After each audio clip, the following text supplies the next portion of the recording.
Hello, and welcome to Underscored, a podcast by Young Voices. I'm your host, Stephen Kent. Happy to be back at it with you today and running headlong into the week's news. Today, my guests for analysis, strategery, and discussion are none other than Christian Watson and Kristiana Bolzman of Young Voices. Welcome to you both. So first up is Mueller. He speaks, or more so, he spoke yesterday for the first time in 2 years of his now concluded investigation into Russian meddling and obstruction of said investigation by Trump World. His comments left some heads spinning and others totally unsurprised. I kind of fall in the Justin Amash school of thought in this question. I personally think that there is enough there to call into question the integrity of how the president's officials handled this. Then, President Trump takes the side of Kim Jong-un after a North Korean barb is thrown in the direction of former Vice President Joe Biden. Is the idea of being presidential a bit of a mirage? I think President Trump probably got elected because of this kind of behavior, because Americans are tired of presidents who were too formal. And finally, we're going to talk about Pete Buttigieg and a recent op-ed in Town Hall saying that he could lose it all unless he cuts the PC talk from his campaign and rhetoric. Up to 80% of Americans feel political correctness has gone too far, and that's not really a surprise. This is Underscored. Let's dive in. So Bob Mueller, he came out yesterday at 11 a.m. He took the podium for about 9 minutes, really in what seemed to be sort of a desperate cry for people to read his report and leave him alone for the rest of time. This was a fascinating press conference. I realized as soon as he took the podium that I had never heard him speak. I'd never seen his mouth move before on a television. And it was shocking when words actually came out, besides "I'm not taking questions at this time." So I just want to go ahead and put it out to both of you. Were you watching this when it came on the TV? It sort of seems like one of the defining moments of the Trump presidency in the first 2 years. You know, to be honest, Stephen, I wasn't watching. There's been so much talk on Mueller and this Russia investigation that it kind of faded into the background for me at first. But I was interested and encouraged kind of by the feedback after the event. After reading into it more, I was really impressed by Mueller's presentation and his decision to step down, completing the investigation as a whole. It kind of felt to me like a return to the Washingtonian presidency, where once the job is complete, he returned to his private life. Oh, I must concur with Christina. I wasn't really watching it because I had a lot of burnout with this investigation and how long-winded it was and how both sides kind of massacred its integrity to use it for political football. But when I went back and watched it, I was actually kind of surprised. And when he hinted at the possibility of impeachment, very loosely, of course, saying that if the criminal investigation is not good enough, Congress has to act. I just thought, well, we're back where we were 5 minutes ago. I mean, the left is going to take this and they're going to use this as a method to try to drum up impeachment. The right is going to keep drumming up this deep state conspiracy. And of course, a day or so or a few hours after the conference, the president kept playing the victim card and railing against Mueller and the deep state and all that kind of stuff. So really, for me, this wasn't really a momentous moment as it was a kind of like in a football game when there's a break. This is like a break, but the game's still going on. Yeah. Christian, where do you fall on the impeachment question? And do you think Mueller was really, really like in earnest winking to Congress to take their role in this entire affair? Because that was what I had taken away from it. Absolutely. Of course he was. Absolutely. Because, I mean, the language in the Mueller report is incredibly damning. If you look at what happened with Don McGahn, and if you look at what a few Trump officials did, a few conferred obstructive acts, of course, he was wanting them to follow up with impeachment. But on the question of impeachment itself, I personally think, I kind of fall in the Justin Amash school of thought in this question. I personally think that there is enough there to call into question the integrity of how the president's officials handled this and how the president himself is handling this. Now, is there enough to actually substantiate a removal from office? Because impeachment and removal are two very distinct processes. Yeah, absolutely. Right?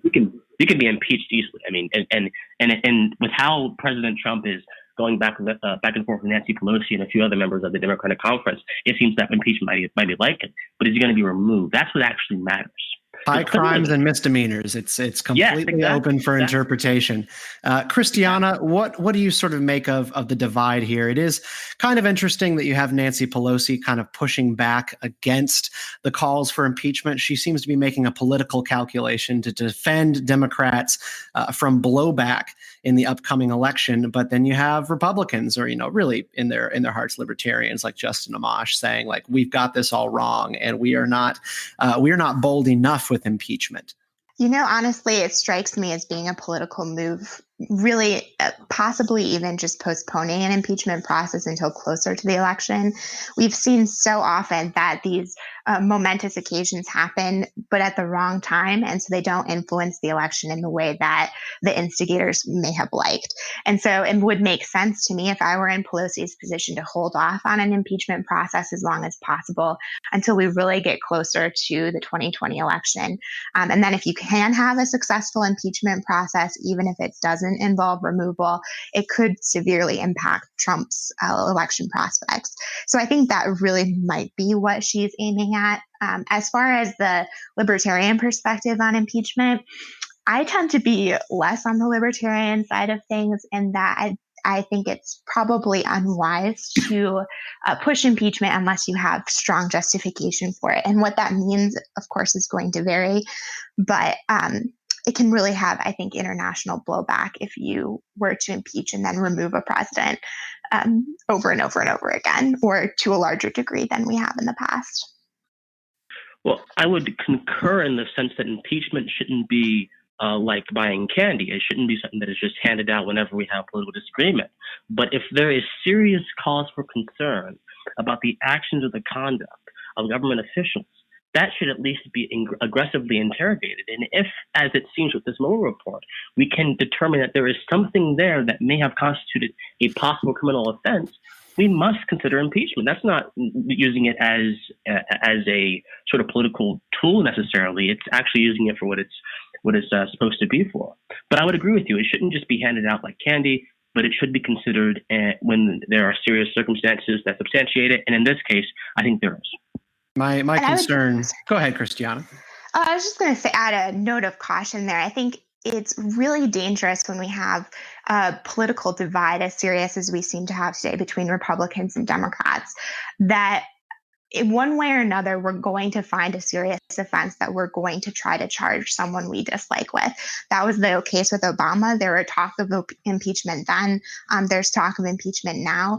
So it just concerns me to see that we're willing to push it through all the way to the end now. I could see that happening again in the future, and then again after that.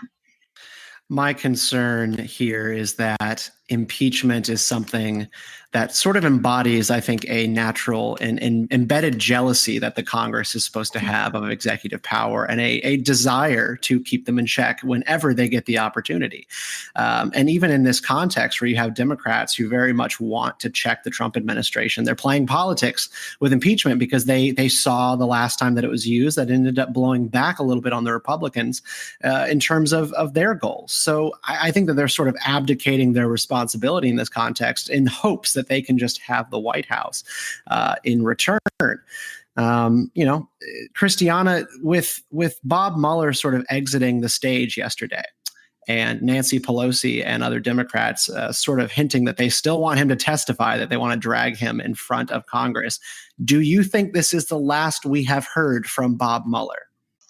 That's a tough question, and I think probably not. I do think that if they have the opportunity and the political power, Pelosi and Democrats will probably try to have him take the stand again. But if he does, I hope he'll stick to his guns and say much the same that he did yesterday, where, words have meaning, and he's provided the words and the meaning that he thinks is necessary in this situation. And there's really nothing more to be said. If he kind of steps beyond that, he's really going back on what he said in his testimony about, being in the role of the DOJ and trying to stick to that policy of not charging the president, just providing the facts. Christian, a lot of conservatives such as Ben Shapiro and Charles Cook have made the case that Bob Mueller came out yesterday and did something quite illiberal in saying that they were not able to prove Donald Trump's innocence in the entire affair, sort of flipping on its head the entire notion of innocent until proven guilty, where you have to be proven guilty and otherwise there's nothing to discuss. But he did frame it at one point in his remarks as he was not able to prove his innocence, and that is not really supposed to matter. Right, and this is where the difficulty of this comes in. Is I personally believe that there is something suspect going on in the Trump administration, and I do believe the Mueller report kind of substantiated that a little bit. But the threshold that we are used to in America, the threshold of the burden of proof being on the claimant being the government, and the government having to go through a bunch of hurdles to take away your liberty, which is exactly what some Democrats would love to actually, a lot of them would like to do to Trump, actually put him in prison. You have to be able to reach a threshold. And I think they may be right. They just haven't reached the threshold. But we shouldn't use that. We shouldn't use that threshold, in my opinion, to discount the possibility that there is something nefarious afoot. We should acknowledge that threshold and perhaps say, you know what, in a court of law, we may not be able to prove this, but we still must be able to interrogate it outside of those kind of venues and see what actually happened here. Because I just want to know what actually happened. I want to know what kind of connections and links there were, the possible Russian collusion. I just want answers. I think that a lot of folks just want answers. Perhaps the Democrats want blood, but I want answers. So I think they're right in the sense that we need an actual strong threshold to convict, and I don't think they're going to get a conviction at all. But they're wrong in the sense that this should be discarded because threshold is not being used in this case. Christian, I think that is exactly correct and a really great place to round down this portion of our conversation and move on to other matters affecting the presidency because, that's just sort of the ball game these days. So last week, I guess it's the end of the week, so earlier this week, North Korea released a pretty garbage barb towards Joe Biden. They published an article targeting the former vice president, and in the commentary, they sort of called him a fool of low IQ, very much echoing and sort of mimicking Trumpist kind of language when it comes to branding and going after opponents. I think this is sort of their way of playing footsie with the Trump administration, who has been friendly to them. And I really don't begrudge Trump for being friendly with the North Korean regime in an effort to try to curb their hostility. But then you have Donald Trump tweet out that it made him laugh, that he smiled when he saw this report, and then continued to dump on Joe Biden as a low IQ individual or worse. This is pretty unseemly stuff. And honestly, when it comes to impeachment, I think a Congress of 20 years ago would have taken this in the misdemeanors category, just like egging on and encouraging attacks by a totalitarian dictator, murderous dictator against a statesman in U.S. politics. But one thing that I want to put to both of you is this idea that Trump is unpresidential and that the things that he does are sort of gross and a disgrace to the country. Do you think that this comes from a place of too much idealism and worship of the presidency in sort of a West Wing mentality of what the presidency is supposed to be about in the age of TV and visibility of this office? Have we gone too far with how we view the president in this way? So I think the idea of presidentiality or unpresidentiality is only being used as a political club against him.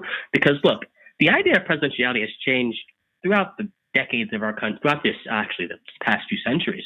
I mean, Andrew Jackson would do gunfights with people in the middle of the square. That wasn't really considered unpresidential then. George Bush giving someone the middle finger. I mean, these ideas change and they ebb and they flow with societal trends. Right. And that's all this is. It's really a political attack against him, in my opinion. This is one of the few times where I actually defend the president. It's more about aesthetics, how it appears, than actually what it is. And if you actually attack what it is, instead of just saying it's not presidential or actually explain why it's bad, maybe they would get somewhere.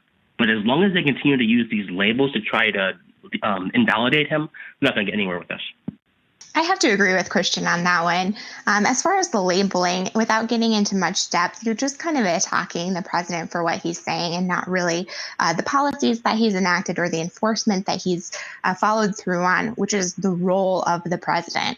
And so when you turn the discussion kind of to these labels, you're not getting too much depth.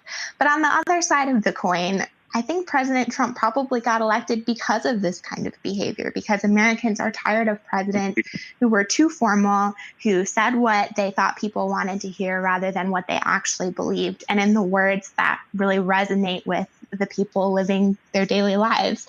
So while I don't agree with what Trump's saying, I think I can understand to some degree why he's saying it and why he's saying it in the way that he said it. We'll see what the American people think. Right. Yeah. And the traditional idea of what is presidential is actually what Trump rebelled with against the entire campaign. He literally rebelled against politicians that would say one thing and do another, and all that kind of inauthenticity that would come with being a politician in Washington. So this really isn't a surprise. Now, the question that I would pose, though, is it not important to have some sort of decorum and formality in an office that deals with one of the most powerful militaries in the world, one of the most strongest economies in the world, one of the most strongest industries in the world? I think that the answer to that question is yes. There should be some formality, there should be some calm-headedness, but in this context, I'm not entirely sure the call for that is done in a genuine fashion. It's being done for political gain. Yeah, that formality, I think, is important just when it comes to stability. I mean, you see this when markets rise and fall and crash whenever Trump would sort of set things off. I mean, we had a pretty good streak going on recently in terms of economic growth and GDP until Donald Trump started going on about the markets and sort of, saying that they were going to take a turn after tariffs. And then they just sort of did. This is sort of a role that the president has never really played and spoken out about. But now we're in the age of Twitter and we're in the age of Trump, where the two just kind of go together perfectly. And that decorum, I think, in many ways sets the country back, or that lack of decorum sets the country back. But, I would have gone into this administration believing very firmly in sort of the Jeb Bartlett idea of what the presidency should be. And I think just last week when Nancy Pelosi said that the infrastructure package and infrastructure week would no longer go forward until Trump started acting, quote, presidential, I kind of stopped believing in it a little bit. I mean, what the Democrats have said for the longest time, that infrastructure is a crisis, that bridges are falling across the country, and that people will die unless new roads are made and improved upon. And so you're going to tell me that it's not enough of a crisis to actually start working on it because the president is rude? Then clearly it's not that important. And so I'm kind of now questioning my entire view of what it means to be presidential, because the business of the people is not being done. This kind of political football of people's lives and people's jobs and careers and things of that sort actually should just explain to us why we need to have a more broader emphasis on private and social action as opposed to government action. Kristiana, last word on this. Take us out. I think it's important that the president say what is true and what is accurate and help the people make informed decisions. But I hope that won't be used against him in a political game that ultimately works against America as a whole. And that brings us to our last topic for today. Somebody who sort of, I don't know, in many ways, he looks like he could embody the idea of the Jeb Bartlett type president, very buttoned up, very clean, and bring a lot of dignity to the Oval Office. But we're not sure if he's going to actually make it out of the Democratic primary. That is Pete Buttigieg. And Kristiana, you wrote about him in Town Hall in a piece titled Buttigieg's, dang it, you made it plural. It's even harder to say. Buttigieg's political correctness is going to backfire. Please take us through the thesis of your piece a little bit and explain to us where you're coming from on this and why his sort of approach to political correctness is going to be a liability to him in this 2020 cycle. Sure. Well, the trigger for the piece was really Buttigieg's comments in an interview a couple of weeks back, where he was asked whether he would rename the famous Democratic Jefferson-Jackson dinners in light of the slaveholding background of Jefferson and Jackson. And Buttigieg responded that he would rename and take off Jackson's name from the dinner because naming a dinner after Jefferson would show him too much honor as a slaveholder. And really, that concerns me for two reasons. You can look at the comments in light of exactly what he said, if he meant what he said. And that's concerning to me because Jefferson really established much of the law in the history that has come before, preceded much of American law and tradition. And so if naming a dinner after Jefferson shows him too much honor, the same argument could be made about following the laws and the principles that he established, which is terrifying because it undermines much of American tradition. And even if he didn't mean exactly what he said, which Buttigieg, to be fair, came back in an interview later on and said, he didn't plan to blow up the Jefferson Memorial. He's not going to rename all the Jefferson Boulevards of the United States. He just wants us to be more cautious and thoughtful in how we approach the names to our events and the significance that they hold. But even from that perspective, it's concerning to me because he's advocating that in everything we do, down to the naming of our events, we need to be considering any possible implications of the people who came before us. And that's a frustration that Americans have had and are increasingly having, according to polls. We've seen that 52% of Americans are saying they don't want to be more politically correct. Up to 80% of Americans feel political correctness has gone too far. And that's not really a surprise, but it's a concern that our possible future president is advocating for more of this kind of political correctness and sensitivity in the future. Kristian, I know you're someone who's concerned with sort of the limiting principles of this historical sort of erasure that we're going through in these political correctness and social justice debates.